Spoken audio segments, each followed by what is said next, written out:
Bonjour à toutes, bonjour à tous. Bonjour Talia. Bonjour Jennifer. Alors aujourd'hui, on va parler de la paracha de la semaine, paracha de Kitavo.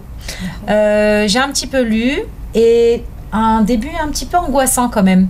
Qu'est-ce que tu peux nous dire sur la paracha? Quelques mots, quelques malédictions que tu as vues en chemin. Exactement. Nahon. C'est une paracha en effet qui n'est pas facile au début parce qu'on voit tous les mots, toutes les malédictions qui peuvent arriver quand on ne va pas dans le chemin de la Torah. Mais je crois qu'il y a un petit pasouk dans cette paracha. Il est tellement petit que parfois on ne le voit pas, mais c'est peut-être lui qui est le plus important. C'est marqué au milieu de toutes ces klalotes, de toutes ces malédictions, Ve'asher tachat lo avadeta et Hashem besimcha. Et tout ça parce que tu n'as pas travaillé Dieu dans la joie. Surprenant? Très surprenant.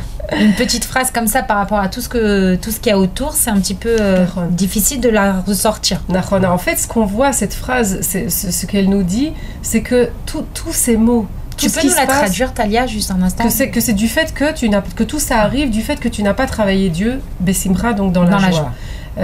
Donc en fait, la source de tous ces mots, c'est quoi? Si c'est l'inverse de la joie, la tristesse. C'est la tristesse. La tristesse qui est là à la racine de tout ce qui ne va pas. Et ça, c'est quelque chose... Et en fait, Akadosh Baruch Hu attend de nous un tel degré de confiance vis-à-vis de lui on doit pouvoir comprendre à l'intérieur de nous, on en avait déjà parlé précédemment, à quel point tout ce qui arrive, c'est pour le bon. Akol letova. Tout est calculé, tout est pour le bon. Et de ce fait, peu importe dans quelle situation on se trouve, il doit y avoir au fond de nous cette perspective de simcha, de joie et de continuer à travailler Dieu dans la joie. Alors, mais la vie, elle est difficile, Talia. On va pas avec tous les événements, tout ce qui se passe autour, que ça soit d'un monde klali ou d'un monde même pratique, c'est-à-dire dans la vie personnelle. Alors, il faut se faire violence. Parce que être toujours travailler à Kadosh Baruch Hu dans la joie, c'est un peu se faire violence. C'est tous les jours un travail, tous les jours se dire que Akadosh Baruch Hu est grand, que c'est lui, il n'y a que lui et que tout ce qu'il fait est bon pour nous.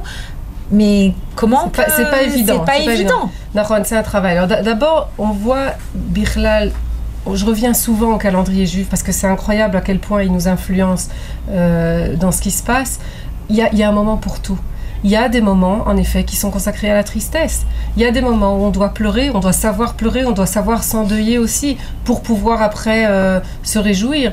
Donc il y a ce moment-là, mais même dans ces moments de deuil et dans ces moments de tristesse qu'on peut avoir soit au niveau klali, comme tu l'as dit, au niveau général, soit à notre niveau personnel, il faut qu'à l'intérieur de nous, au très profond de nous, on sache que même si c'est tellement dur, même si peut-être qu'il y a ici quelque chose qu'on ne comprend pas et qu'on doit laisser à Dieu sa place. Que c'est lui qui dirige le monde, c'est lui, il est là derrière et de ce fait, lui faire confiance que, ok, même si c'est dur, c'est pour le bien et de continuer alors avec, je dis même si c'est parfois une petite goutte de simcha, mais de la garder et de continuer avec. D'accord. Bezrat Hashem, on va essayer de se renforcer. De toute façon, on est encore dans le mois d'Elul, donc on continue dans ce derer, dans ce chemin-là. D'ailleurs, un petit lien entre Elul et Rosh Hashanah. Comment on peut faire ce lien-là, peut-être par rapport à cette paracha? Peut-être avec ce qu'on a dit aujourd'hui, c'est parmi peut-être les sgoulottes pour avoir une bonne année l'année prochaine aussi, pour arriver à n'avoir que des brachot. Amen. Que des brachot et pas des klalotes comme on en a vu dans cette paracha, c'est de rajouter de la simcha dans tout ce qu'on fait. Il y a des choses qu'on fait de toute façon. Se lever le matin, on le fait de toute façon. Bien sûr. Mais rajouter un sourire au réveil du matin, c'est exactement. Rajouter un sourire quand on doit par exemple faire une tova, quand on doit aider quelqu'un. On doit de toute façon l'aider. Alors même si on n'a pas les nerfs, on est fatigué, c'est compliqué, etc. Mais de toute façon, on va le faire. Alors qu'on le fait avec le sourire, en rajoutant quelques bons mots, avec un petit peu de joie. Rien que rajouter ça, apparemment, c'est déjà une bonne sgoula pour une très bonne année, Bezrat Hashem. Alors merci Talia. On se retrouve à la semaine prochaine. Quelques places pour Cheshvan. Après les fêtes, il nous reste encore quelques places pour le Machon Ora. Alors n'hésitez pas à nous contacter. Bonne semaine à tous et à toutes. Shabbat Shalom. Shabbat Shalom.